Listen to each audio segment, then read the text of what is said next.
Welcome to Samba Samba. Enjoy the video. In this video, I will explain how to use Overpass API.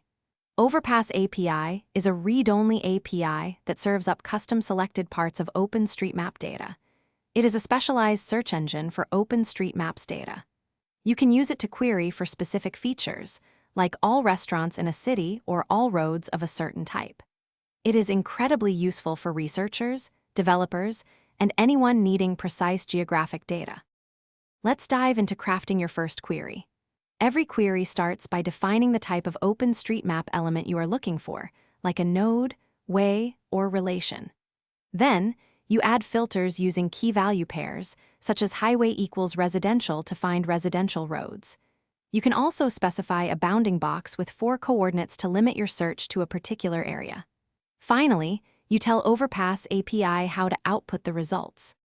For an easier experience, I recommend using Overpass Turbo. This fantastic web-based tool allows you to write, execute, and visualize your Overpass API queries directly in your browser.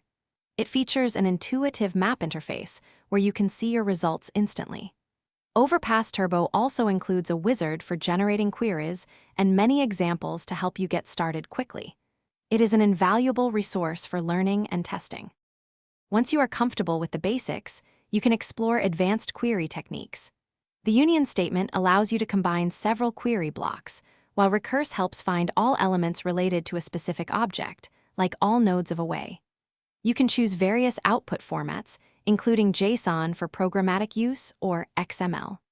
Remember to optimize your queries by limiting the scope to improve performance and reduce server load. Thanks for watching. Consider subscribing if we helped you.